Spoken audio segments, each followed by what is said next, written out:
Welcome to Tamal Das educare. আজকে আমি তোমাদের ক্লাস 12-এর 3 নম্বর চ্যাপ্টার ইলেকট্রোকেমিস্ট্রির 3 নম্বর ভিডিও করব।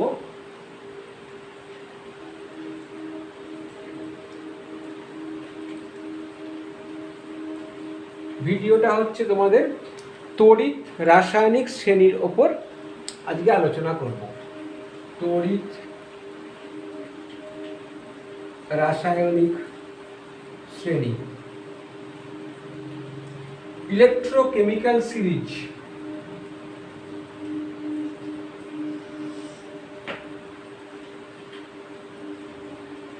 তোমরা ক্লাস 9 থেকে বা আরো ছোট থেকে পড়ে আসছো যে তড়িৎ রাসায়নিক শ্রেণী, সেই তড়িৎ রাসায়নিক শ্রেণী অনুযায়ী তাদের ওপরে যে ধাতুগুলো রয়েছে সেগুলো বেশি সক্রিয়, তার মাঝেরগুলো মাঝামাঝি সক্রিয়, নিচেরগুলো কম সক্রিয়, হাইড্রোজেনের ওপরেরগুলো হাইড্রোজেনের নিচে যেগুলো আছে সেগুলো কম সক্রিয়, অনেক কম সক্রিয়, এবং মধ্যখানে যে হাইড্রোজেনটা আছে তাই হাইড্রোজেনের নিচে যারা আছে তারা অ্যাসিড থেকে হাইড্রোজেন গ্যাস তৈরি করতে পারে না। তারা অ্যাসিডের সঙ্গে বিক্রিয়ায় হাইড্রোজেন গ্যাস তৈরি করতে পারে না।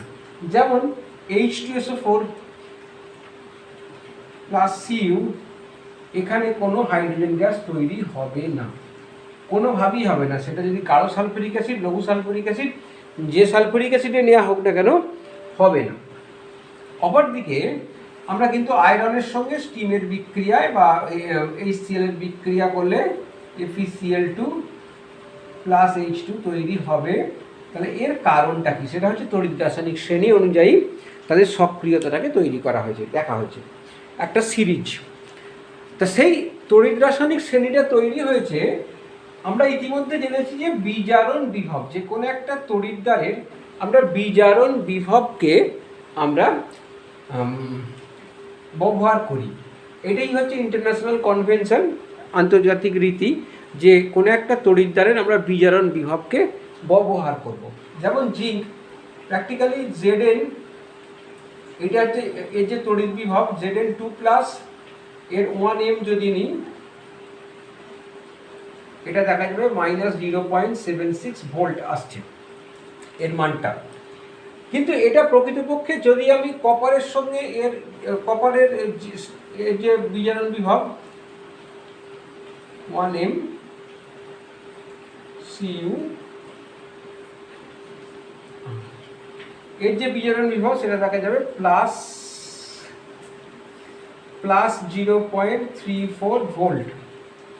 তাহলে এইটার প্লাস, এটা কিন্তু বিজারিত হবে। এদের দুজনের মধ্যে যদি বিক্রিয়া করি, এইটা জিঙ্কটা জারিত হবে মানে এটা রিয়াকশন হবে জিঙ্ক থেকে Zn2 প্লাস দুটো ইলেকট্রন হবে, আর এইখানে Cu2 প্লাস এর বিজারিত হবে, Cu তৈরি করবে, তাই তো? এখন কিন্তু আমাদের প্রত্যেকের বিজারণ বিভব, অর্থাৎ একটা ছাদের তলায় যাকে বলা হয়, একটার সাহায্যে যদি আমরা লিখি তাহলে সেখান থেকে তুলনাটা করা বেশি অধিকতর সহজ। এখন দেখো এইখানে যে মাইনাস ভ্যালু, তার মানে মাইনাস ভ্যালু আর প্লাস ভ্যালু, এই মাইনাস ভ্যালু আর প্লাস ভ্যালুটা আমরা কোত্থেকে পেলাম, মানে এই যে মানটা কোত্থেকে পেলাম?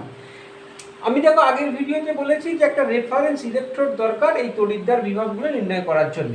এই রেফারেন্স ইলেকট্রোডটাকে যদি আমরা হাইড্রোজেন ইলেকট্রোড করি, হাইড্রোজেন গ্যাস প্ল্যাটিনাম, এই একটা দণ্ডের সাহায্যে নিতে হবে, যার হাইড্রোজেনের চাপটা থাকবে 1 বার।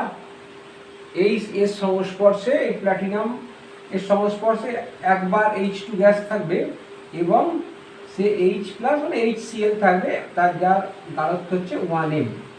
এইটার যে E0 ভ্যালু, এটা হচ্ছে 0।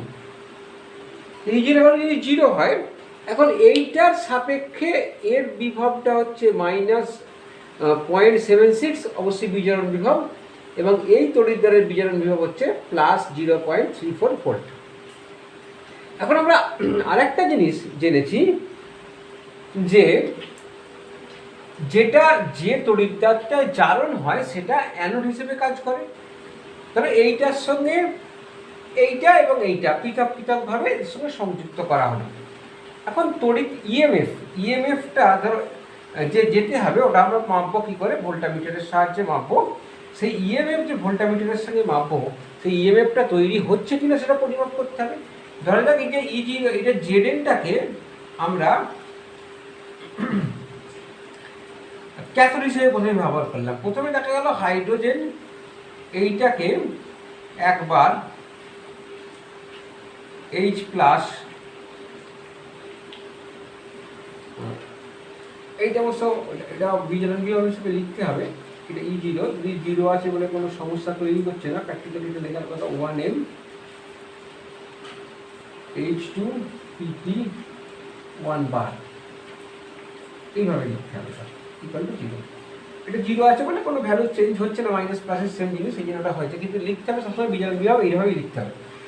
তো এইটাকে যদি আমি অ্যানোড হিসেবে ব্যবহার করে সল্ট ব্রিজ যদি Zn2 plus aqueous Zn solid এটাকে ক্যাথোড হিসেবে ব্যবহার করি এই তড়িৎদ্বারকে, এটা অ্যাকুয়াস, তাহলে দেখা যাচ্ছে E0 পাওয়া যাচ্ছে না। E0 সেল, এই যে সেলটা তৈরি করেছে এই E0 সেলের কোনো বিভব আমরা পাচ্ছি না, তার মানে তড়িৎ যাচ্ছে না। এটাকে উল্টে দেওয়া হলো, উল্টে দিলে অর্থাৎ এইটাকে আমি লিখলাম, এটা হবে এটা অ্যানোড করে দেওয়া হলো না, লিখতে হবে এখানে এটাকে যখন অ্যানোড করে দিলাম তখন আমি Zn2 প্লাস এইটা লিখতে হবে অ্যাকুয়াস দিয়ে অ্যাকুয়াস H2 PT, এটা 1 বার করা হলো। তো সেখানে দেখা গেল তড়িৎ বিভব এবার পাওয়া যাচ্ছে, এইটা ইকুয়াল টু পাওয়া গেল, এখানে যে বিভবটা পাওয়া গেল এটা কি প্লাস, দেখা যায় প্লাস 0.76 ভোল্ট পাওয়া যাচ্ছে। তো এইটা 0, এটা তো 0, তাহলে আমরা কি করবো, এটা E0 সেল, তাহলে E0 সেল ইকুয়াল টু আমরা জানি যে E0 সেল ইকুয়াল টু বিজারণ বিভব নেওয়া হবে E0 of cathode minus E0 of anode. এখন এইটা পেয়েছি 0.76 এত ভোল্ট, এটা 0, ক্যাথোড মানে কে, এইটা রয়েছে ক্যাথোডে, এটা অ্যানোডে, এটা ক্যাথোডে, এটা 0 মাইনাস E0 অফ অ্যানোড। সুতরাং E0 অফ অ্যানোড পাওয়া গেল মাইনাস 0.76 ভোল্ট। তাহলে এই যে মানটা পাওয়া যাচ্ছে, এই যে আমি লিখেছি এখানে এর বিজারণ বিভব, এটা তো বিজারণ বিভব আপনি এদেরকে লিখতে হবে, এদের যে বিভবটা সবই বিজারণ বিভব। এই যে E0 cathode minus E0 anode, ক্যাথোডের বিজারণ বিভব মাইনাস অ্যানোডের বিজারণ বিভব, তাহলে অ্যানোডের বিজারণ বিভব পাওয়া গেল মাইনাস 0.76 ভোল্ট। এরকম করে দেখা যাবে এই যে প্লাস, তার মানে হাইড্রোজেনের সঙ্গে এই যে যেটা মাইনাস ভ্যালু আসছে সেই তড়িৎদ্বারটা হাইড্রোজেন তড়িৎদ্বারের সঙ্গে যখন যুক্ত করা হবে তখন এই তড়িৎদ্বারটা যার ভ্যালু মাইনাস সেটা অ্যানোড হিসেবে কাজ করছে। তার মানে অ্যানোড হিসেবে কাজ করবে, কি বুঝবো কি করে, না যার ভ্যালুটা মাইনাস তড়িৎদ্বারের বিভব যেটা পাবো আমরা, তড়িৎ বিভব যেটা পাবো সেখান থেকে যার তড়িৎদ্বার বিভবটা মাইনাস হবে সেটা হবে অ্যানোড হিসেবে কাজ করবে। আর এইভাবে একইভাবে দেখানো যায় যার তড়িৎদ্বার বিভবটা প্লাস আকারে পাবো সেইটা হাইড্রোজেনের সঙ্গে যুক্ত করলে ক্যাথোড হিসেবে ব্যবহৃত হবে। তার মানে তখন এইটার সঙ্গে হাইড্রোজেন তড়িৎদ্বারে তড়িৎটা যাবে, আর এখানে কি হবে, হাইড্রোজেন তড়িৎদ্বার থেকে এই তড়িৎদ্বারে যেটা তড়িৎ বিভব মাইনাস পেয়েছি সেই তড়িৎদ্বারে তড়িৎটা যাবে। সুতরাং এইভাবে বিভিন্ন এই মানগুলোকে পাওয়া গেল।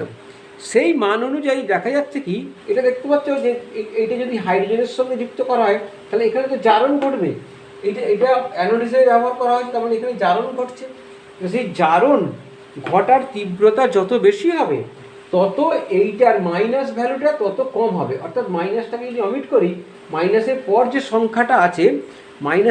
যে সংখ্যাটা আছে তত সেটার মানটা বেশি হবে, অর্থাৎ মাইনাস ভ্যালুটা করলে অ্যাবসলিউট ভ্যালুটা আপনি যেতে পাচ্ছি তার তত কম হবে। তার অর্থাৎ উল্টো দিকে বললে যত কম হবে তত সেটা সক্রিয়তা তার বেশি থাকবে। এইভাবে তড়িৎ রাসায়নিক শ্রেণীটাকে সাজানো হয়েছে। সেই তড়িৎ রাসায়নিক শ্রেণীর পরপর তোমাদের বইয়েতে প্রত্যেকের তড়িৎদ্বার বিভব পেয়ে যাবে। যত ওপরের দিকে সাজানো হয়েছে কি, যার ক্ষেত্রে হাইড্রোজেনের তড়িৎদ্বারের সঙ্গে ব্যবহার করে যে তড়িৎদ্বার বিভব যত বেশি মাইনাস ভ্যালু পাওয়া যাচ্ছে সেইটাকে তত ওপরে রাখা হয়েছে, এবং ক্রমশ হাইড্রোজেনটাকে জিরো রাখা হয়েছে, হাইড্রোজেন তড়িৎদ্বারের ইলেকট্রন পোটেনশিয়ালটাকে জিরো রাখা হয়েছে, এবং হাইড্রোজেনের পর থেকে প্লাস ভ্যালুগুলো শুরু হয়েছে। হতে হতে একদম যত নিচে যাবে প্লাস ভ্যালু তত বাড়তে থাকবে। তো এইটার ক্ষেত্রে আমরা একটা এর শ্রেণী ধরো এইরকম বিভিন্নভাবে যেটা দেখা গেছে এরকম করে পরপর সাজানো আছে। প্রথমটা হচ্ছে Li প্লাস, এটা সবই তো বিজারণ বিভব, তাহলে Li plus plus electron, Li plus plus electron থেকে Li পাচ্ছি -3.05 ভোল্ট এরকম করে পাচ্ছি। তার মানে এইটা সব থেকে ওপরে আছে লিথিয়াম, তার মানে লিথিয়ামের বিজারণ বিভব সব থেকে কম হওয়ার জন্য তাহলে তার জারণ করার ক্ষমতা সব থেকে বেশি হয়। ঠিক আছে, এই যে হাইড্রোজেনটা জিরো, পরপর এরকম করে আস্তে আস্তে মাইনাস ভ্যালুগুলো কমেছে, কমতে কমতে জিরোতে এসছে, জিরোতে এসে প্লাস ভ্যালুগুলো তৈরি করেছে। একদম যেটা শেষ সদস্য পাওয়া যাচ্ছে সেটা হচ্ছে ফ্লোরিন। ফ্লোরিনের প্লাস ভ্যালু পাওয়া যায় 2.87, প্লাস 2.87। তাহলে এইটা তার হচ্ছে বিজারণ বিভব, তার মানে সে অন্যকে জারিত করবে অতি সহজে, যে একদমই বিচারিত হতে চাইবে না, সব থেকে কম বিচারক পদার্থ। তার মানে এইখান থেকে তড়িৎ রাসায়নিক শ্রেণীতে যত ওপরের দিকে থাকবে তত মাইনাস ভ্যালু বেশি হবে, যত নিচের দিকে থাকবে তত প্লাস ভ্যালু বেশি হবে। এবং সব থেকে ওপরের যে সদস্য, সেই সদস্যর মধ্যে আমরা পাচ্ছি লিথিয়াম সব থেকে ওপরে আছে, তাহলে লিথিয়াম প্লাস লিথিয়াম এর তড়িৎদ্বার বিভব প্রমাণ তড়িৎদ্বার বিভব পাচ্ছি -3.05 ভোল্ট। তার মানে বোঝাচ্ছে এ সব থেকে তীব্র বিজারক পদার্থ, মানে সে ইলেকট্রনকে সব থেকে সহজে দিতে পারবে। অর্থাৎ উল্টো দিকে সে কিন্তু জারক পদার্থ, অন্যকে জারিত করার সম্ভাবনা এর লিথিয়ামের কাছ থেকে সব থেকে কম হবে। অপরদিকে ফ্লোরিনের যেটা পাচ্ছি E0 অফ F2 গ্যাস, একটা এ থাকবে, এটা প্ল্যাটিনাম থাকবে একটা, এটাতে 1 বার চাপ F -1 মোল, এটা 1 মোল। E0 ভ্যালু দেওয়া আছে, E0 করা দেওয়া আছে, এইটা পাওয়া যাবে +2.64 ভোল্ট। তার মানে এর সব থেকে অপরকে জারিত করার সম্ভাবনা, তার মানে জারক পদার্থ হিসেবে সব থেকে তীব্র হবে, তীব্রতম জারক পদার্থ হচ্ছে ফ্লোরিন। এ তেমনি বিজারক পদার্থ হিসেবে সব থেকে কম কাজ করবে, মানে তার বিজারক পদার্থ হিসেবে তার সব থেকে লিস্ট এবিলিটি হবে, আর হাইয়েস্ট এবিলিটি হবে জারক পদার্থ হিসাবে। এই গেল তড়িৎ রাসায়নিক শ্রেণী। এখন এই তড়িৎ রাসায়নিক শ্রেণী থেকে আমরা বিভিন্ন জিনিস জানতে পারি। 1 নম্বর যেটা জানতে পারবো সেটা হচ্ছে যে আপেক্ষিক যে মৌলগুলো আমি যদি ধাতু হিসেবে ধরে নিই, সেই ধাতুগুলোর আপেক্ষিক জারণ এবং বিজারণ ক্ষমতা, আপেক্ষিক জারণ ও বিজারণ ক্ষমতা তুলনা করা যাবে। এটা হচ্ছে ইউটিলিটি, ইলেকট্রোকেমিক্যাল সেলের সিরিজের ইউটিলিটি। এখন দেখো, এই যদি আমি সিরিজটা দেখি, সেই সিরিজের ওপরে যে আছে, নিচে তার নিচে যে কোনো দুটোকে তুমি চুজ করো, সেই দুটো চুজ করলে তার মধ্যে ওপরে যে আছে, অ্যাকচুয়ালি আমরা ধাতুগুলোকে ধরবো, তখন এই ধাতুগুলোকে মধ্যিখানে দেখো এই ধাতুগুলো রয়েছে, এই ধাতুগুলোকে ধরবো। লিথিয়াম, পটাশিয়াম, এটা সব বইয়েতেই পেয়ে যাবে, lithium, potassium, barium, calcium, sodium. এই ধাতুগুলোর যে কোনো দুটো ধাতুকে চুজ করতে হবে। যে কোনো দুটো ধাতুকে চুজ করলে তাদের মধ্যে যদি বিক্রিয়া হয় মানে একজন অপরকে প্রতিস্থাপিত করবে, ওপরের জন নিচের জনকে তার যৌগ থেকে প্রতিস্থাপিত করবে। যেমন খুব কমন একটা রিয়াকশান তোমরা ছোটোবেলা থেকে পড়ে এসছো যে Fe প্লাস CuSO4, এটা কি করবে, সিইউটাকে প্রতিস্থাপিত করে দেবে FeSO4 প্লাস Cu। কেন করছি? উল্টো দিকের বিক্রিয়াটা Cu প্লাস FeSO4, এই বিক্রিয়াটা কিন্তু হচ্ছে না, CuSO4 প্লাস Fe এইটা কিন্তু হচ্ছে না। কেন হচ্ছে না এই তড়িৎ রাসায়নিক শ্রেণী থেকে সেটা ব্যাখ্যা করা যাবে। তড়িৎ রাসায়নিক শ্রেণীতে Fe রয়েছে, তার তড়িৎদ্বার বিভব E0, Fe2 প্লাস Fe এটা হচ্ছে -0.44 ভোল্ট, আর E0 of Cu2 plus Cu এটা হচ্ছে +0.34 ভোল্ট। তাহলে এটার মাইনাস ভ্যালু বেশি হওয়ার জন্যে এর বিজারণ করার ক্ষমতা, অপরকে বিজারিত করার ক্ষমতা বা নিজে জারিত হওয়ার ক্ষমতা সব থেকে বেশি, এর সব থেকে বেশি না, মানে কপারের তুলনায় বেশি। উল্টো দিকে কপার হবে কি, এর সঙ্গে যুক্ত হলে বা বিক্রিয়া করলে একে জারিত করতে পারবে না, এ নিজে জারিত হয়ে যাবে, ইলেকট্রনকে ও নিজে গ্রহণ করবে। এইটা হচ্ছে বিষয়। এই কারণে আয়রন কপারকে প্রতিস্থাপিত করে দেয়। তার মানে এইটা হয়ে যায় কি, বিষয়টা বিক্রিয়াটা এরকম হয়ে যায়, এই বিক্রিয়াটা হবে না। আমি দিচ্ছি এই বিক্রিয়াটা কি হচ্ছে, এটা হচ্ছে Fe প্লাস Cu2 প্লাস, দ্রবণে Cu2 প্লাস আকারে থাকছে Fe2 প্লাস প্লাস Cu। তার মানে হয়ে গেল কি, Fe থেকে Fe2 প্লাস হলো, এইটা স্বতঃস্ফূর্ত জারণ ঘটবে, আর Cu2 প্লাস প্লাস 2 ইলেকট্রন এইটা স্বতঃস্ফূর্ত বিজারণ করবে। কারণ এদের এই তড়িৎদ্বার বিভব, এটা মাইনাস জাত থাকবে, মাইনাস ভ্যালু বা কম জাত থাকবে। অর্থাৎ আমি যেটা বলি উচ্চ বিভব আর নিম্ন বিভব, যার উচ্চ বিভব হবে, উচ্চ বিভব যার হবে সে বিজারিত হবে, অর্থাৎ ইলেকট্রন গ্রহণ করবে, অর্থাৎ ইলেকট্রন গ্রহণ করবে। আর নিম্ন বিভব যার হবে, তুলনামূলকভাবে আর কি দুজনের মধ্যে, সে জারিত হবে, অর্থাৎ ইলেকট্রন ত্যাগ করবে। এটা নর্মালি ঘটবে। উল্টো দিকটায়, অর্থাৎ এই যে কেসটা ছিল এইখানটায়, সেইটা কিন্তু হবে না। এই কারণেই, কারণ এখানে উচ্চ বিভবটা এফির উচ্চ বিভব, নিম্ন বিভব হচ্ছে এফির, আর উচ্চ বিভব হচ্ছে কপারের। তো সেখানে এখানে হতে গেলে সিইউটা হতে হবে Cu2 প্লাস প্লাস ইলেকট্রন, তার মানে জারণ হতে হচ্ছে, কিন্তু জারণ ঘটবে না, সে বিজারণ ঘটবে। তাই এইটার এই প্রসেসটা হবে না।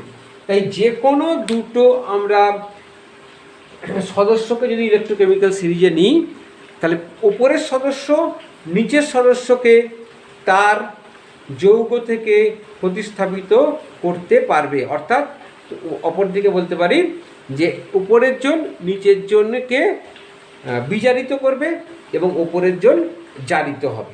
এইটা হচ্ছে তুলনামূলক জারণ ও বিজারণ, তোমরা তুলনা করতে পারো। 2 নম্বর যেটা পাওয়া যেতে পারে,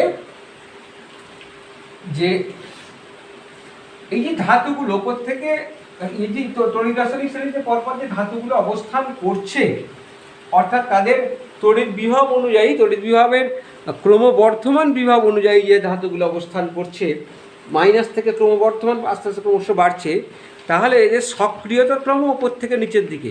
অর্থাৎ যে কোনো দুটো ধাতুর তাদের সক্রিয়তাকে তুলনা করা যাবে। তাহলে ধাতুগুলির সক্রিয়তাকে তুলনা করা যাবে। এই অনুযায়ী বলা যেতে পারে, দেখো এখানে বেরিয়ামের ইলেকট্রন পোটেনশিয়াল -2.90 আর ক্যালসিয়ামের -2.87, বা উল্টো দিকে বলতে পারি ম্যাগনেসিয়ামের -2.37। তাহলে barium will be more reactive than magnesium, and magnesium will be more reactive than Zn, it will be more reactive than Fe, it will be more reactive than Sn, etc. It will be more reactive than copper, it will be more reactive than Hg, etc. তাহলে এই যে এদের সক্রিয়তাটাকে আমরা ক্রম হিসেবে সাজাচ্ছি, কে কম সক্রিয় কে বেশি সক্রিয়, সেই ক্রম অর্থাৎ অর্ডার সেটাও আমরা এই তড়িৎ রাসায়নিক শ্রেণী থেকে পাচ্ছি। 3 নম্বর হচ্ছে কি, যে এখানে যতগুলো ইলেকট্রোড করা আছে বা যে কোনো ইলেকট্রোড দিয়ে যদি আমরা কোনো কোষ তৈরি করি, সেল তৈরি করি, ইলেকট্রোকেমিক্যাল সেল তৈরি করি, গ্যালভানিক সেল তৈরি করি, যে কোনো দুটো ইলেকট্রোড দিয়ে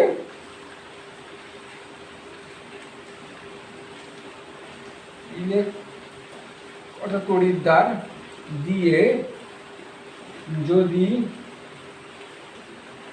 গ্যালভানিক সেল কোষ তৈরি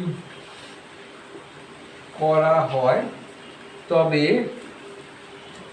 তাদের ওই স্ট্যান্ডার্ড অবস্থায়, এগুলো সব স্ট্যান্ডার্ড অবস্থায় করা আছে, তাদের ওই স্ট্যান্ডার্ড অবস্থায় E0 সেল মানে ইএমএফ, ওই কোষের ইএমএফ নির্ণয় করা যাবে এই শ্রেণীর মানগুলো দিয়ে, তাদের ইএমএফ নির্ণয় করা যাবে।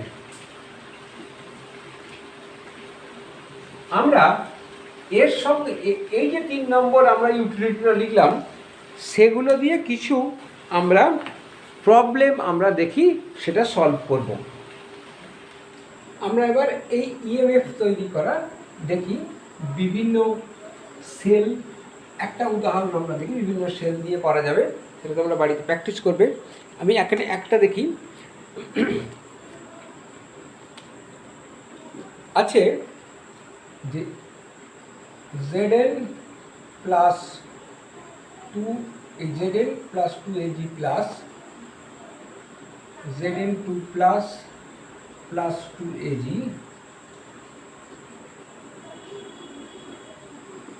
এই সমীকরণের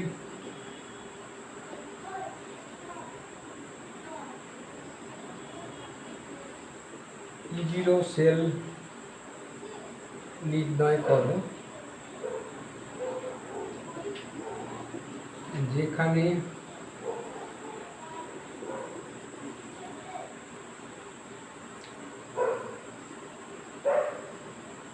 Zn2 প্লাস Zn এর ইলেকট্রোড পোটেনশিয়াল -0.76 ভোল্ট এবং E0 cell of Ag plus Ag equal to 0.80 volt. এখান থেকে এদের নির্ণয় করতে হবে E0 সেল। সলিউশন, এখন এই রিয়াকশনটাকে আমরা একটু ভাঙি, কোথায় কে জারিত হচ্ছে কোথায় কে বিজারিত হচ্ছে সেটা দেখি।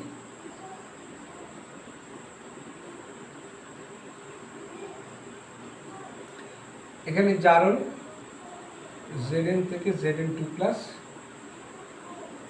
দুটো ইলেকট্রন, এটা জারণ হলো, আর বিজারণ হচ্ছে 2Ag প্লাস দুটো ইলেকট্রন নিয়ে 2Ag, এটা হলো বিজারণ। তা জারণ মানে এই বিক্রিয়ায় যেটা জারণ হচ্ছে সেটা অ্যানোড হিসেবে ব্যবহার করবে, তাহলে অ্যানোড তড়িৎদ্বার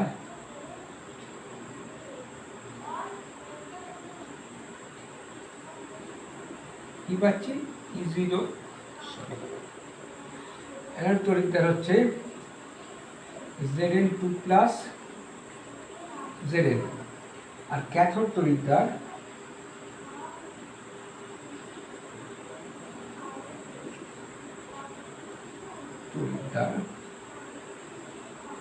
Ag প্লাস Ag, এইটা।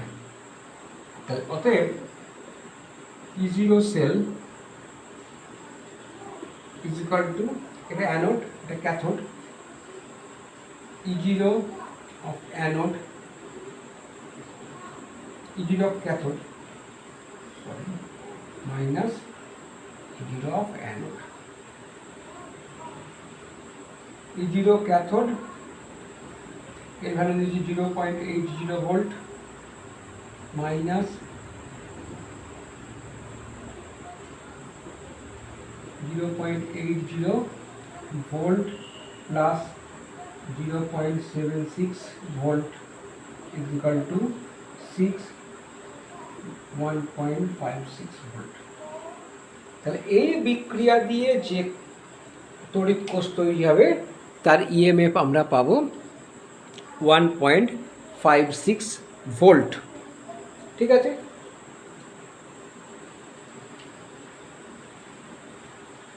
মুছে দিয়ে আর একটা অঙ্ক দেখি।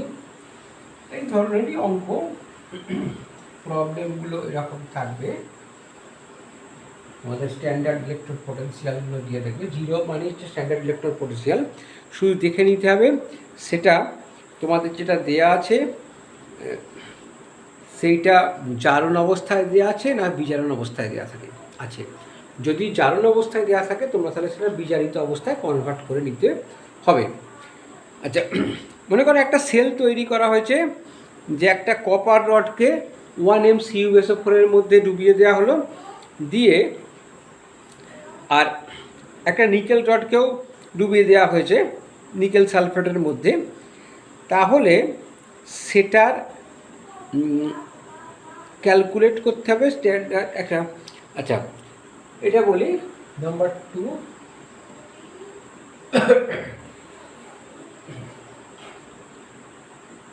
কপার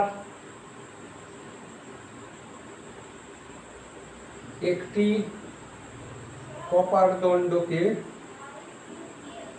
1 CuSO4 দ্রবণে এবং একটি নিকেল দণ্ডকে 1 নিকেল সালফেট দ্রবণে নিমজ্জিত করে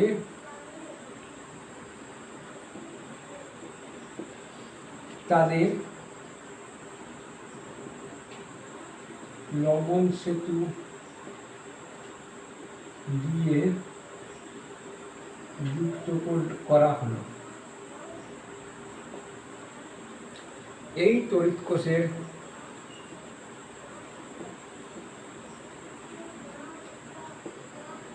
এক নম্বর বা এ, এই তড়িৎ কোষে যেগুলো করতে হবে, কোষ বিক্রিয়া,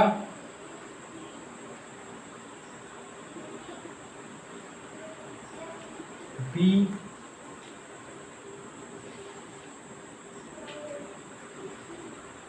প্রমাণ তড়িৎ বিভব অর্থাৎ ই সেল, E0 সেল,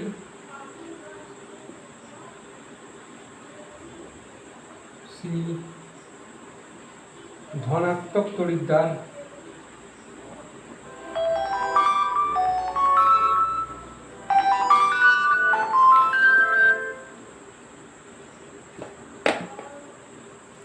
ধনাত্মক তড়িৎদ্বার, আর ডি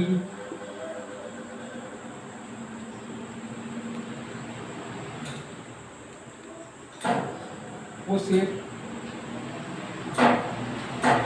সাংকেতিক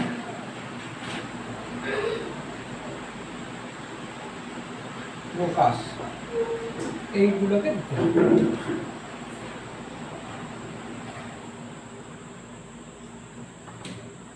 the solution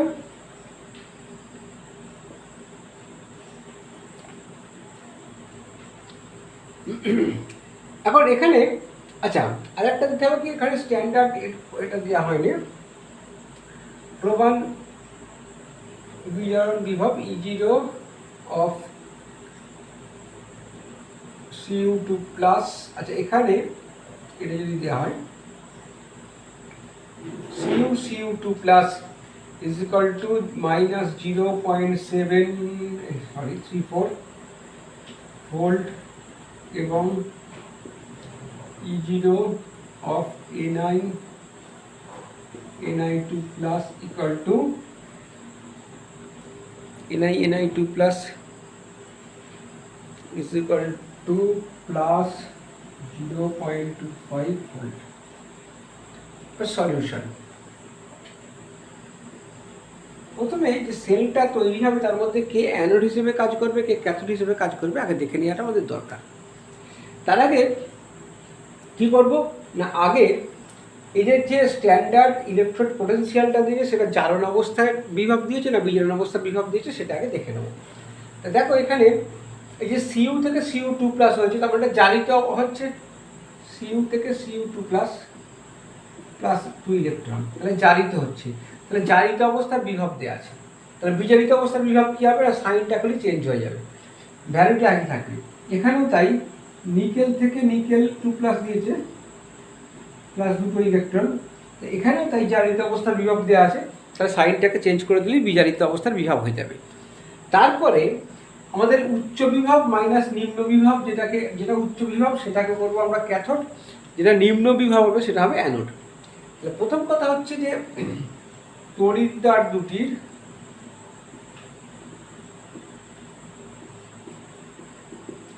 প্রমাণ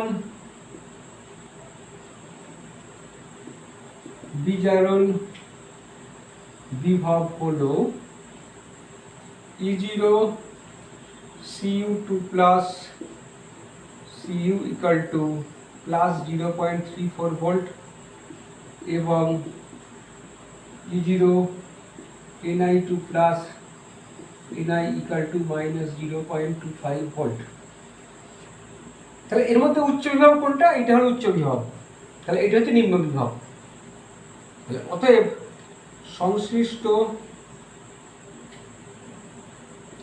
তড়িৎ কোষে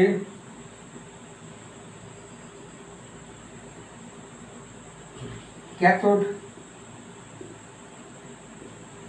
হলো Cu2 প্লাস Cu এবং অ্যানোড হলো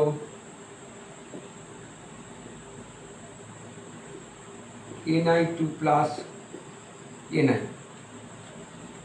তো এইবার যে কোষটা তৈরি হলো প্রথমে কি বলছে কোষ বিক্রিয়া, তা ক্যাথোডে কি হয় বিজারণ হয়, অ্যানোডে হবে জারণ। তাহলে ক্যাথোড বিক্রিয়া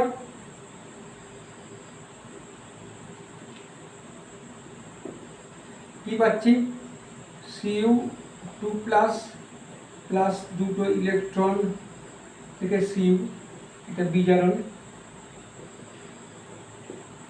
অ্যানোড বিক্রিয়া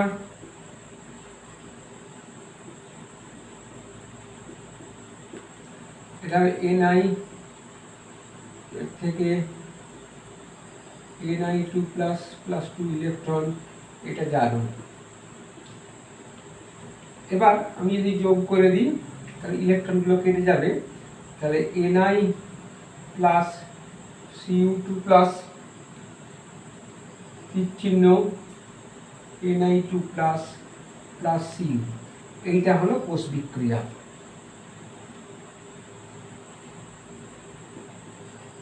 কোষ বিক্রিয়া হলো এইটা। এবার 2 নম্বর ধরো, এটা এর অ্যান্সার হলো প্রমাণ তড়িৎ বিভব। প্রমাণ তড়িৎ বিভব উচ্চ বিভব মাইনাস নিম্ন বিভব E0 সেল, সেখান থেকে আমরা করে নেব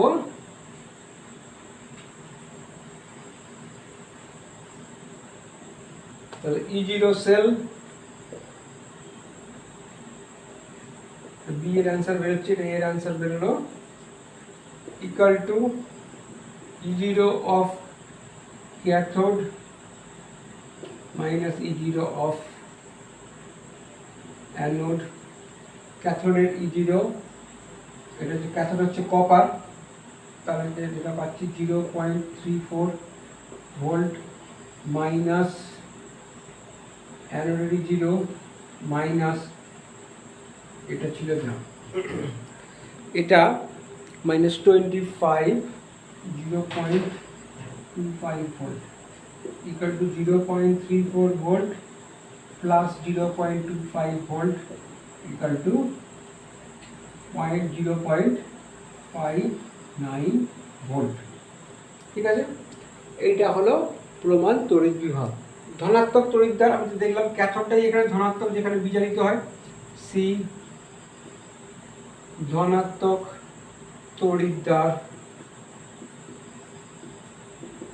কি পাচ্ছি, Cu2+ Cu।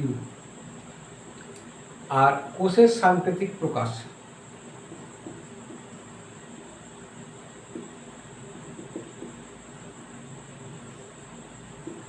এই কোষের সাংকেতিক প্রকাশের ক্ষেত্রে আমরা অবশ্যই পরপর যেরকম বিক্রিয়াগুলো ঘটছে, অর্থাৎ প্রথমে জারণ ঘটে, সেই জারণ অবস্থা লিখব Na, এটা সলিড, Na2+ অ্যাকুয়াস জারণ হয়েছে, তারপরে সল্ট ব্রিজ, তারপরে বিজারণ হবে Cu2+ অ্যাকুয়াস Cu সলিড, এদিকটা প্লাস অর্থাৎ ক্যাথোড, এদিকটা মাইনাস অর্থাৎ অ্যানোড। এই গেল কমপ্লিট আমাদের এইটা।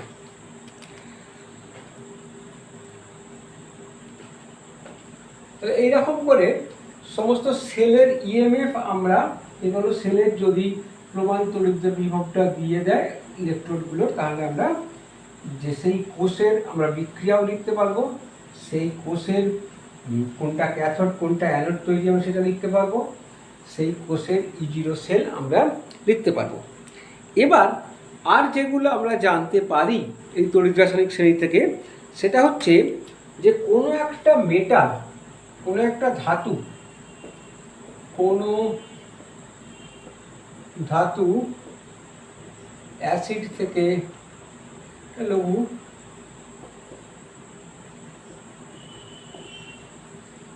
হাইড্রোজেন গ্যাস উৎপন্ন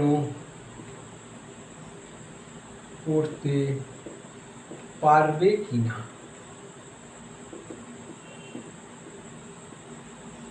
তা জানা যায়। এই যে এটাকে আর বিক্রিয়া করে দেখতে হয় না যে হাইড্রোজেন গ্যাস তৈরি করতে পারবে কিনা। ধরো একটা এম ধাতু প্লাস ধরা যাক HCl এর সঙ্গে বিক্রিয়া করছে, দিয়ে এখানে হাইড্রোজেন গ্যাস MCl তৈরি করলো আর হাইড্রোজেন গ্যাস তৈরি করলো, এইটা সম্ভব কিনা, জি এই বিক্রিয়াটা সম্ভব কিনা, হাইড্রোজেন গ্যাস তৈরি হবে কিনা, সেটা তড়িৎ রাসায়নিক শ্রেণী থেকে জানতে পারা যায়। তড়িৎ রাসায়নিক শ্রেণীর একটা জায়গায় হাইড্রোজেন রয়েছে, তার নিচে যারা যারা রয়েছে ইত্যাদি সব যারা রয়েছে, তারা হাইড্রোজেনকে প্রতিস্থাপিত করতে পারবে না। এটা তো একটা প্রতিস্থাপন বিক্রিয়া, হাইড্রোজেনকে সরিয়ে দিচ্ছে, তারপরে ওখানে এমটা বসে যাচ্ছে, তাহলে হাইড্রোজেনকে সরিয়ে দিয়ে সে বসছে, মানে একটা প্রতিস্থাপন বিক্রিয়া। তাহলে হাইড্রোজেনের নিচে থাকা কোনো ধাতু, যেটা জেনারেলি আমরা তড়িৎ রাসায়নিক শ্রেণীর ক্ষেত্রে জানলাম যে কোনো একটা ধাতু তার নিচে থাকা কোনো ধাতু ওপরের ধাতুকে তার দ্রবণ থেকে প্রতিস্থাপিত করতে পারবে না। কে করতে পারবে না, উপরে থাকা ধাতু নিচের ধাতুকে তার দ্রবণ থেকে প্রতিস্থাপিত করতে পারবে। তাহলে এখানে যেহেতু হাইড্রোজেনের নিচে এই সবগুলো রয়েছে, তারা পারবে না। যদিও পিবি, এসএন এগুলো সব ওপরে আছে, পরপর আরও ওপরের দিকে, এটা খুব সামান্য বেশি সক্রিয় হাইড্রোজেনের থেকে। এখানে একটা মনে রাখতে হবে, পিবিও পারে না। পিবি পারে না অন্য কারণে, কারণ হচ্ছে এই যে পিবি আর সিএল, এই যে পিবিসিএল তৈরি করে PbCl2, সেই PbCl2 অদক্ষেপ পড়ে যায়, এর ওপরে অদক্ষেপ পড়ে যায় এই ধাতুর ওপরে, সেই জন্য বন্ধ হয়ে যায়। PbS4 সেটাও অদক্ষেপ পড়ে যায়। আবার নাইট্রিক অ্যাসিড যদি করি, তাহলে নাইট্রিক অ্যাসিড দিয়ে একমাত্র অত্যন্ত লঘু অবস্থায় ম্যাঙ্গানিজ আর ম্যাগনেসিয়াম তৈরি করতে পারে হাইড্রোজেন গ্যাস। অন্যরা যে হাইড্রোজেন গ্যাস তৈরি করে, নাইট্রিক অ্যাসিড অত্যন্ত তীব্র জারক হওয়ার জন্য এটাকে জলে পরিণত করে দেয় উৎপন্ন হাইড্রোজেনকে, তাই পারবে না। কিন্তু দেখা গেছে কি, যদি অ্যাসিটিক অ্যাসিডের সঙ্গে লেড বিক্রিয়া করে, তাহলে একমাত্র হাইড্রোজেন গ্যাস তৈরি হওয়া সম্ভব। কারণ এখানে যে লেড অ্যাসিটেট তৈরি হয়, সেই লেড অ্যাসিটেট জলেতে দ্রাব্য, এটা কোনো পদক্ষেপ পড়ে না, তাই ওখানে হাইড্রোজেন গ্যাস তৈরি হতে কোনো অসুবিধে হয় না। এইভাবে আমরা প্রেডিক্ট করতে পারি এর ওপরে যারা যারা আছে সবাই কিন্তু হাইড্রোজেনকে প্রতিস্থাপিত করতে পারবে কোনো অ্যাসিড থেকে।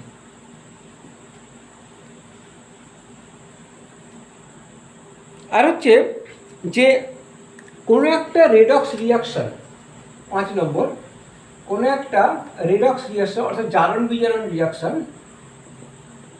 জারণ বিজারণ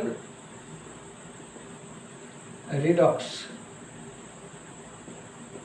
এটা লেখা হয় রিডাকশন অক্সিডেশন। জারণ বিজারণ কোনো বিক্রিয়া স্বতঃস্ফূর্তভাবে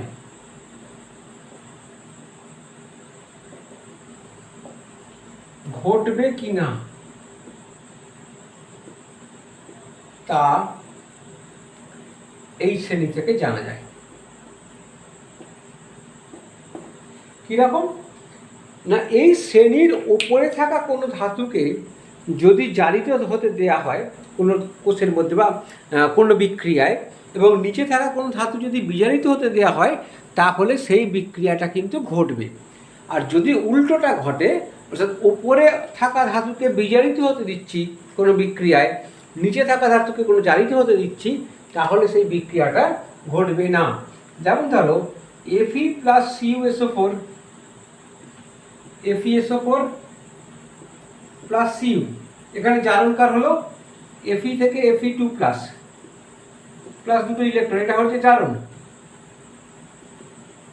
আর বিজারণকে ঘটেছে Cu2 প্লাস প্লাস দুটো ইলেকট্রন, এটা Cu, এটা বিজারণ। তাহলে এইটা ওপরে আছে, তাই তার জারণ হতে দেওয়া হয়েছে। কপারের ওপরে আয়রন আছে তরল রাসায়নিক শ্রেণীতে, তাই এর জারণ হতে দেওয়া হয়েছে এবং নিচে থাকা ধাতুর বিজারণ হতে দেওয়া হয়েছে, তাই এইটা ঘটবে। অপরদিকে যদি উল্টোটা করা হয় CuSO4 plus Fe Cu plus FeSO4, তাহলে কিন্তু কোনো বিক্রিয়া ঘটবে না, কারণ এখানে Cu জারিত হতে পারবে না, জারিত হতে পারবে না, তাই এই বিক্রিয়াটা ঘটবে না। তার মানে একটা জারণ বিজারণ, তাহলে এই জারণ বিজারণ বিক্রিয়াটা স্বতঃস্ফূর্তভাবে ঘটবে, এটা স্বতঃস্ফূর্তভাবে ঘটবে না, এইটাকে প্রেডিক্ট করতে পারবো। আর এ সম্বন্ধে আমরা কয়েকটা দেখি বিক্রিয়া দেখিনি, কয়েকটা বিক্রিয়া দেখলাম, কয়েকটা আমরা প্রবলেম দেখিনি।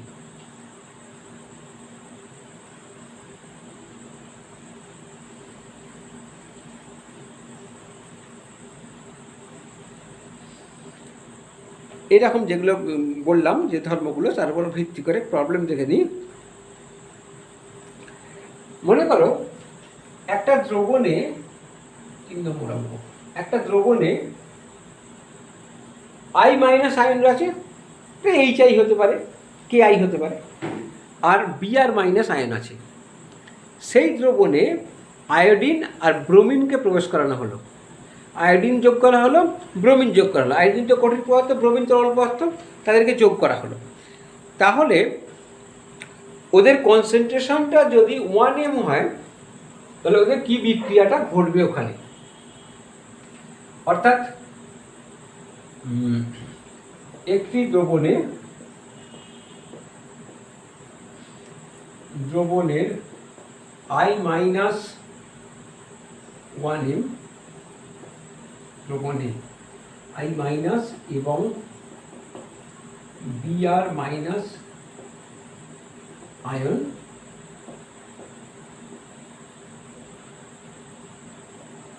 উপস্থিত আছে। ওই দ্রবণে I2 এবং Br2 যোগ করলে কি বিক্রিয়া ঘটবে?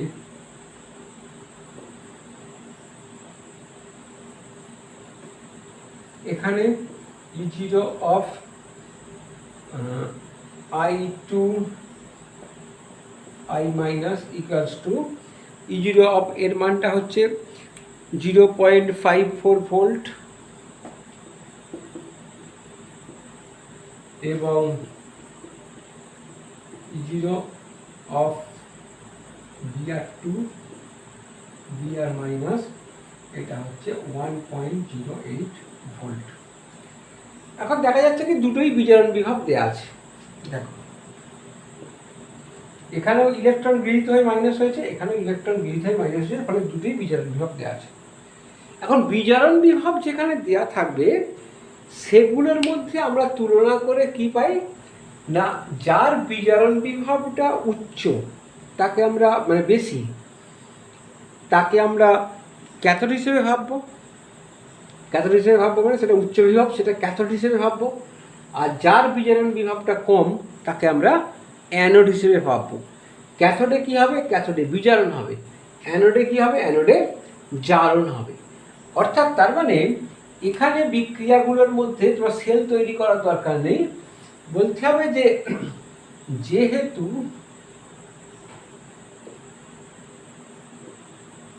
E0 of Br2 Br minus is greater than E0 of I2 I minus, তাই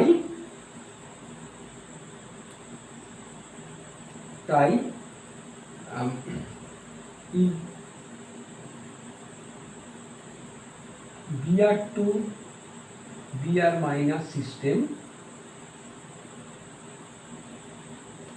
ওই মিশ্রণে বিচারিত হবে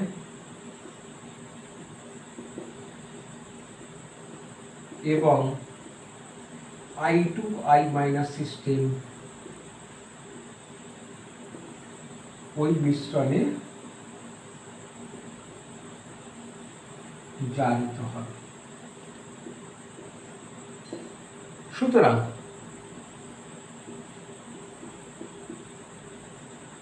I2 I মাইনাস এর জারণ ঘটলে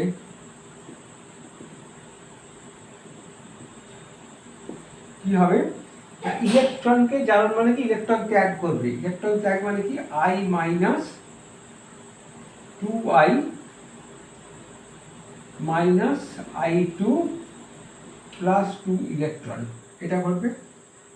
এবং Br2 Br মাইনাস এর বিজারণ ঘটবে।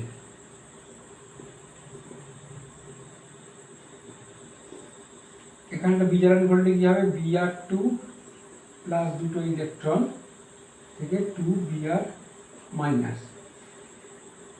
তাহলে বিক্রিয়াটা হবে এখানে Br2 প্লাস 2I মাইনাস থেকে 2 Br মাইনাস প্লাস I2, এইটা হবে বিক্রিয়াটা করবে। দেখো এখানে উচ্চ বিভব যার উচ্চ বিভব তার বিজারণ করবে, তার বিজারণ ঘটেছে। নিম্ন বিভব তার জারণ ঘটবে, তার জারণ ঘটেছে।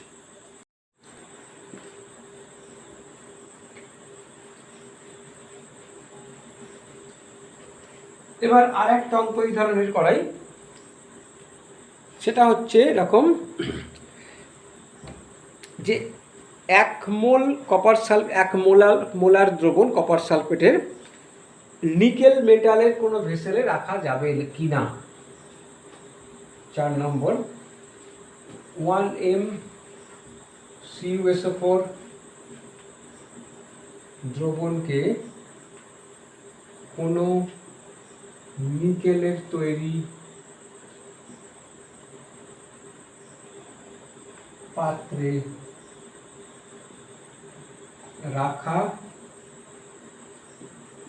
যাবে কি, যেখানে E0 of Cu2 plus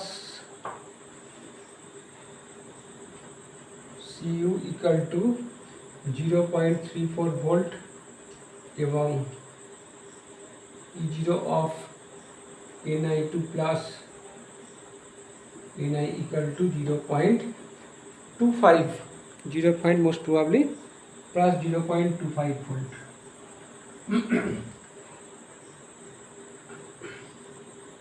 আচ্ছা, এখানে অঙ্কটাতে যেটা দেওয়া আছে সেটা এরকম দেওয়া আছে, আমি এটা লিখে দিই, আমি আমার মতন করে লিখলাম। এটা হচ্ছে Cu2 plus equal to minus 0.34 volt, আর এইটা আছে nickel 2 plus equal to 0.25 volt. Solution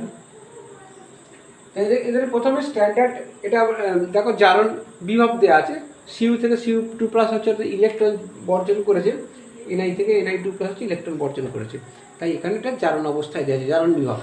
প্রমাণ বিজারণ বিভব করতে গেলে কি করব, তড়িৎদ্বারগুলির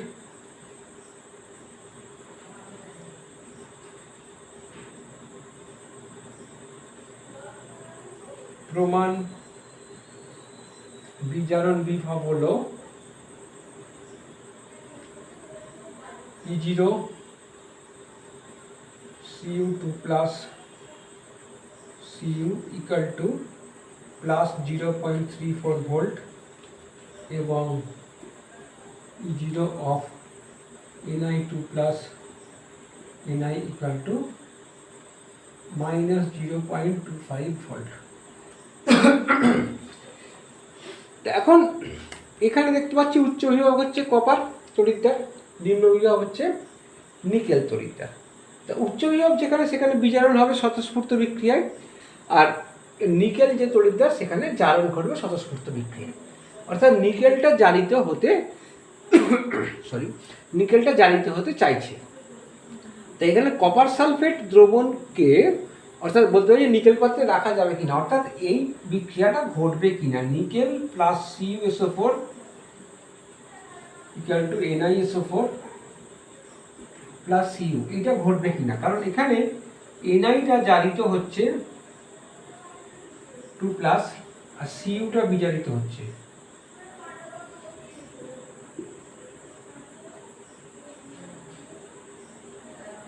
এটা বিজারিত হচ্ছে। তা ইলেকট্রন পোটেনশিয়াল দেখাচ্ছে যে এদের স্বতঃস্ফূর্ত যে বিক্রিয়া ঘটবে এদের মধ্যে, সেখানে নিকেল জারণ হবে এবং কপারটা বিচলিত হবে। এটা লিখবে কি, তড়িৎদ্বার দুটির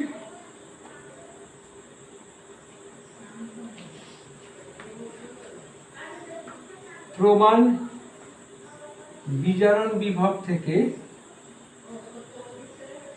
বোঝা যায় যে ওদের সংস্পর্শে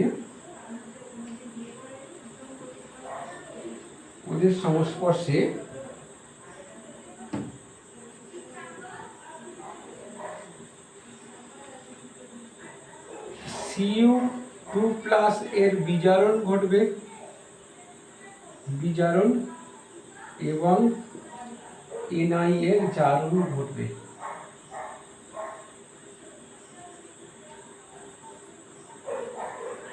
তাই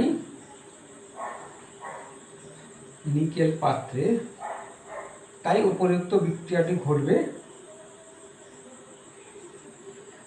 উপরোক্ত বা 1 নম্বর যদি দিয়ে দাও, তাই 1 নম্বর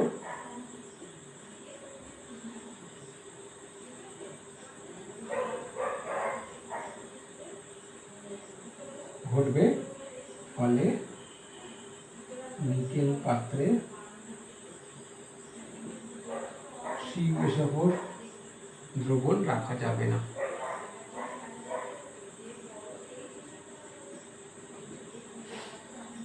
ঠিক আছে, এবার এই ধরনেরই প্রবলেম একটু অন্য রকমের, যে কপারের পাত্রে ক্লোরিন গ্যাস রাখা যাবে কি না।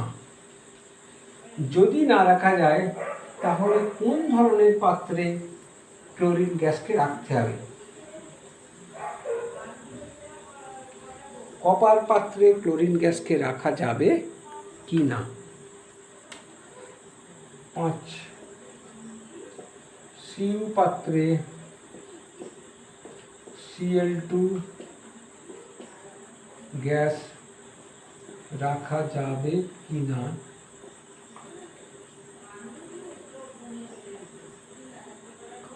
না, তার কারণ দেখাও।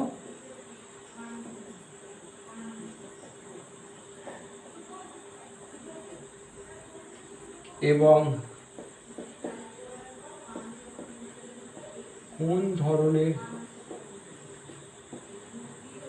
পাত্রে Cl2 গ্যাসকে রাখা যাবে তা প্রেডিক্ট করো, তা বলো। যেখানে এদের তড়িৎ ইলেকট্রোড পোটেনশিয়াল হচ্ছে এরকম E0 Cu2 plus Cu equal to 0.34 volt এবং E0 of Cl2 Cl minus equal to 1.36 volt 1.36 volt. এটার প্রয়োগ করতে হবে, দেখা যাবে কিনা দেখো। প্র্যাকটিক্যালি আমরা দেখি যে যদি এই বিক্রিয়াটা ঘটে অর্থাৎ Cu প্লাস Cl2 এই গ্যাস 2 আচ্ছা এটা হলো Cu Cl2 এই বিক্রিয়াটা যদি ঘটে তাহলে ক্লোরিন গ্যাস রাখা যাবে কিনা স্বতঃস্ফূর্তভাবে যদি ঘটে। তবে এই বিক্রিয়া যদি ঘটে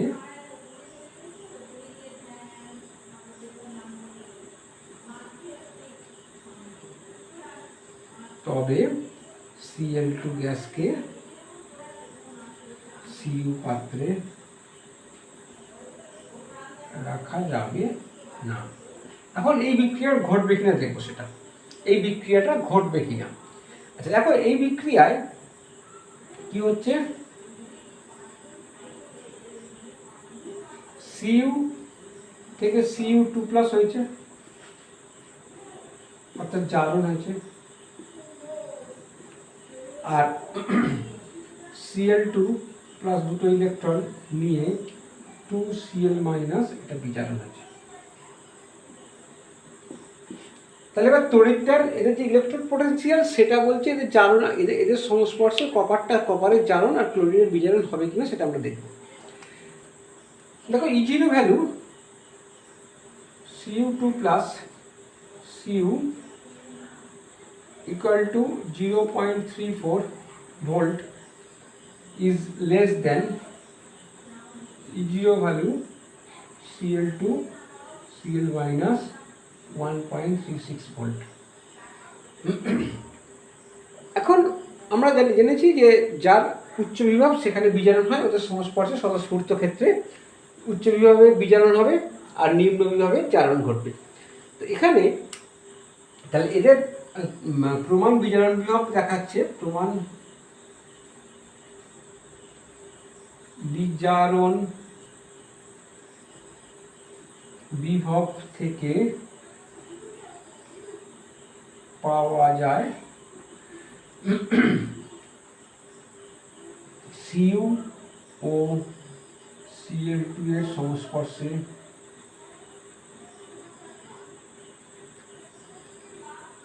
Cl2 Cl মাইনাস সিস্টেমের বিজারণ এবং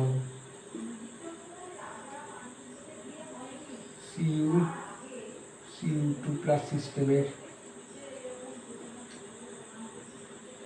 জারণ ঘটবে। সুতরাং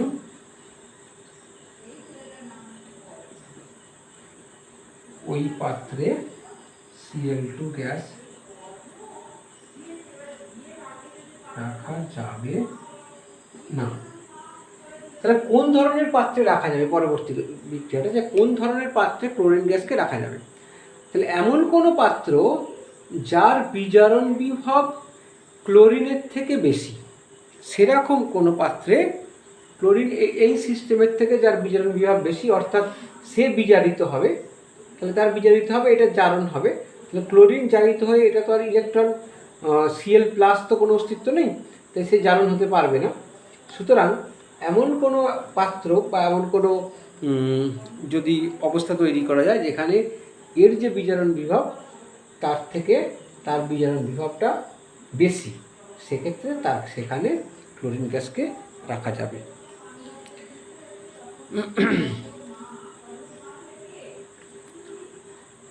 আরেকটা অঙ্ক দেখি এই ধরনেরই।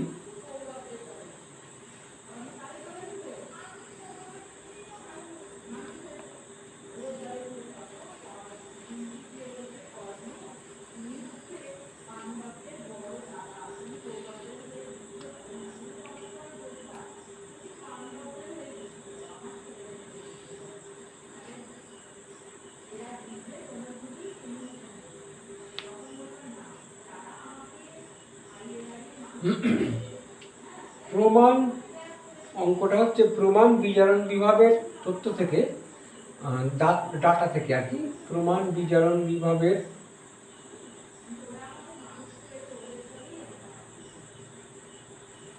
ডাটা থেকে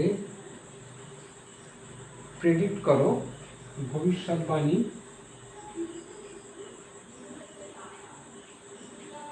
করো যে Fe3+ এবং I- এর বিক্রিয়া ঘটবে কিনা। এদের যে দেওয়া আছে E0 অফ Fe3+ Fe2+ সবই একবার সলিউশনে ইকুয়াল টু 0.77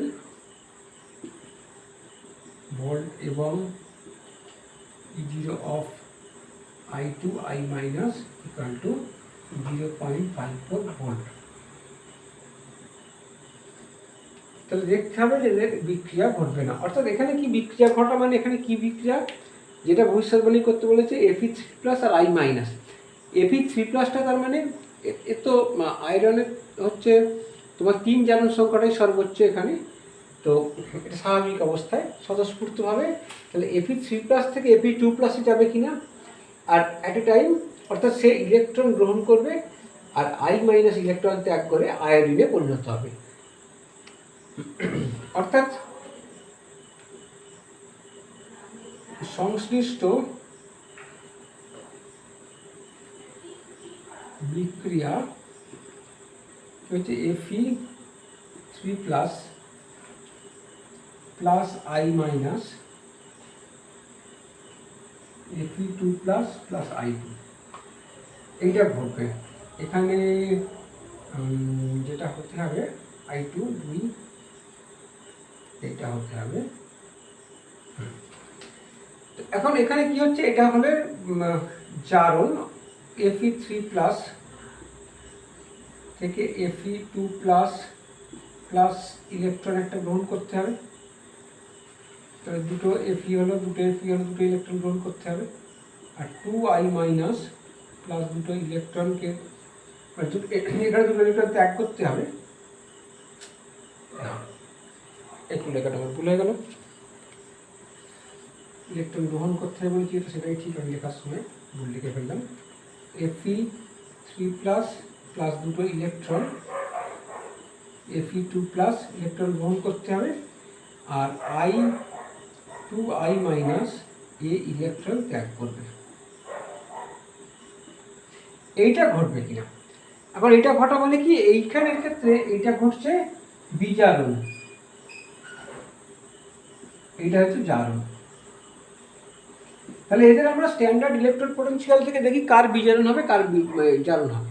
তখন স্ট্যান্ডার্ড ইলেকট্রন পোটেনশিয়াল থেকে দেখা যাচ্ছে যে Fe3+ Fe2+ এই সিস্টেমের বিভব হচ্ছে 0.77 আর I2 I- এর হচ্ছে 0.54, তাহলে এইটা বেশি।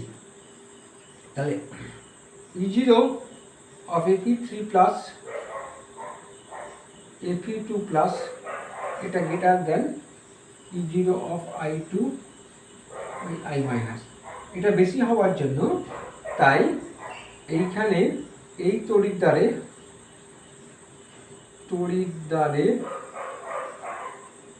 বিজারণ ঘটবে, আর এই তড়িৎদ্বারে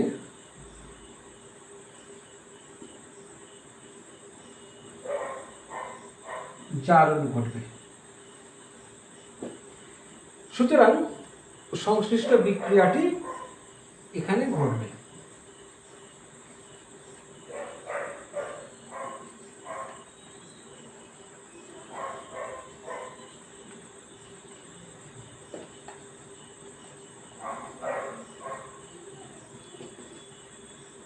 ঠিক আছে, এবার আর কি জানতে পারি আমরা, যে কোনো লবণের জলীয় দ্রবণের এই ধরে আসি সেই থেকে আমরা 5 পর্যন্ত বলেছি কি জানতে পারি। এবার আর একটা বলি, কোনো লবণের জলীয় দ্রবণের তড়িৎ বিশ্লেষণ করতে গেলে ন্যূনতম কত ভোল্টেজ দরকার লাগে, ন্যূনতম কত ভোল্টেজ দরকার লাগবে যে কোনো লবণের জলীয় দ্রবণের তড়িৎ বিশ্লেষণ করতে গেলে। 6 নম্বর,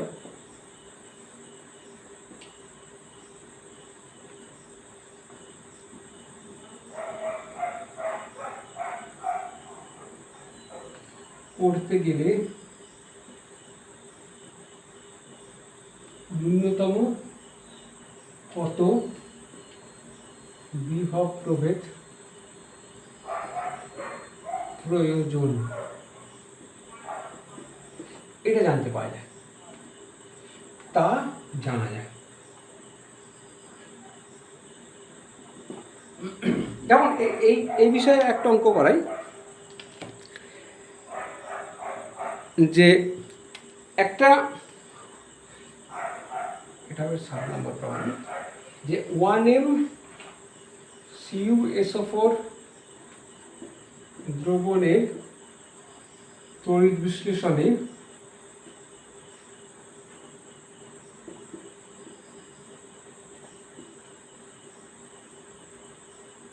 করতে ন্যূনতম কত বিভব প্রভেদ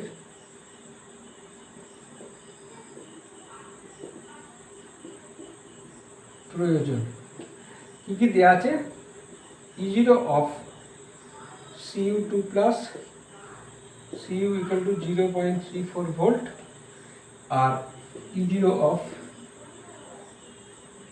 H plus H2O, H plus electron take up করে এটা যাচ্ছে, এটা হচ্ছে 1.23 এরকম একটা হবে, -1.23 ভোল্ট, -1.23 ভোল্ট। তাহলে এইখানে দেখো এই যে তড়িৎদ্বার বিভব বোঝাচ্ছে যে স্বতঃস্ফূর্ত বিক্রিয়া, এখানে কি হবে, স্বতঃস্ফূর্ত বিক্রিয়ায়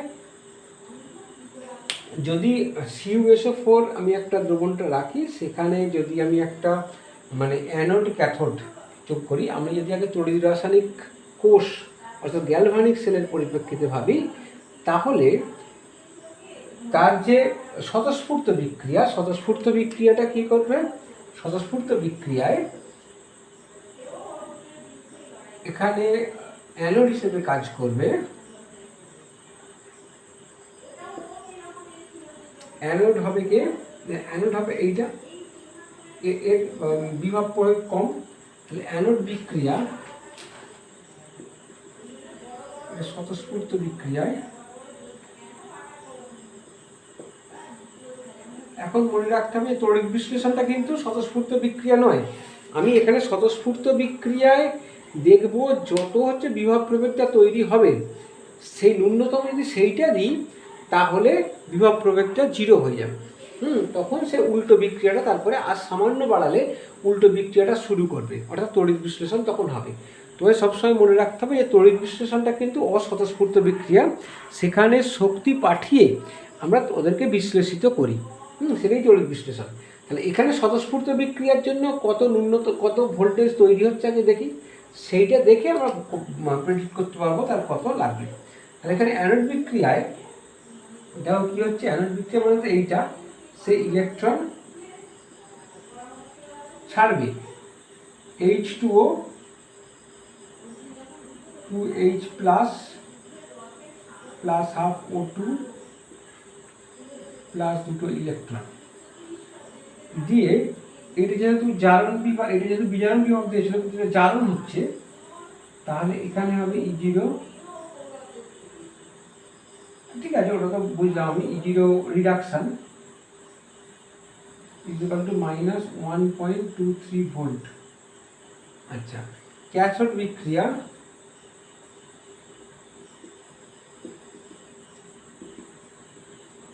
কি হবে, Cu2 প্লাস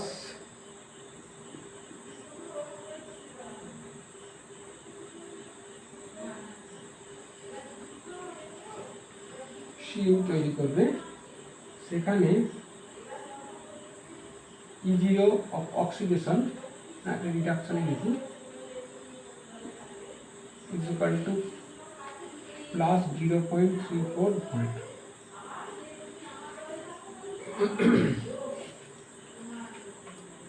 আচ্ছা,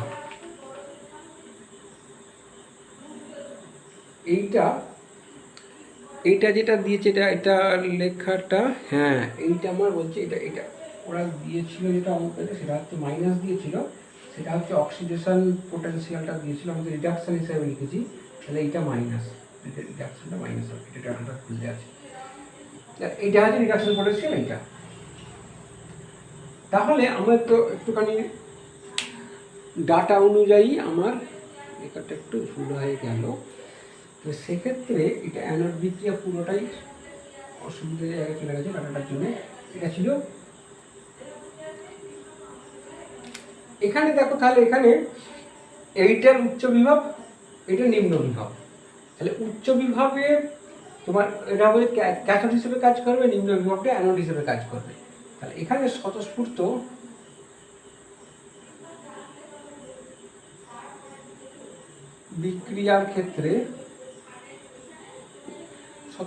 বিক্রিয়ার ক্ষেত্রে তাহলে অ্যানোড বিক্রিয়া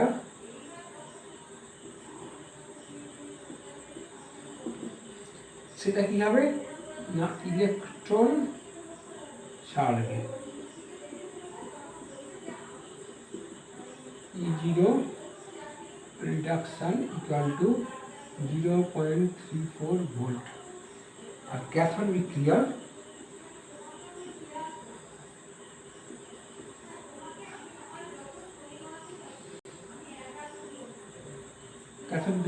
ইলেকট্রন গ্রহণ করবে, তাহলে 2H plus half O2 plus দুটো ইলেকট্রন দিয়ে তৈরি করবে H2O।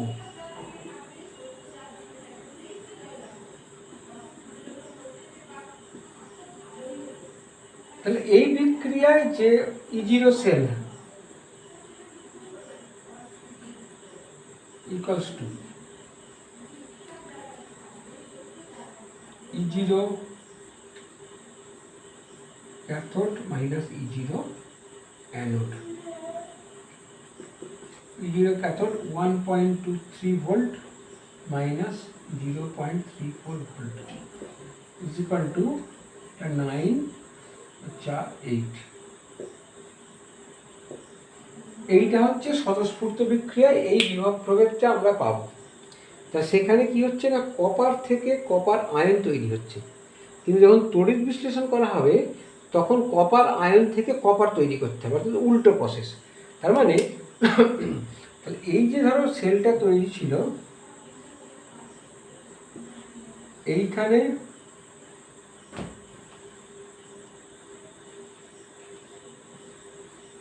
এইখানটা ছিল এটা কপার, এইখানটা ছিল জলেরটা ছিল H2O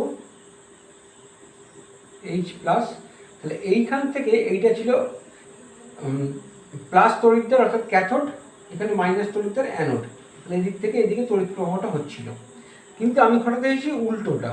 তার মানে এখানটায় কি হচ্ছিল, এই যে স্বতঃস্ফূর্তটায় সেটাতে Cu থেকে Cu2 প্লাস তৈরি হচ্ছিল, মানে এখানে Cu2 প্লাস আয়ন আসছিল, কিন্তু আমি তড়িৎ বিশ্লেষণ মানে উল্টোটা ঘটাতে চাই।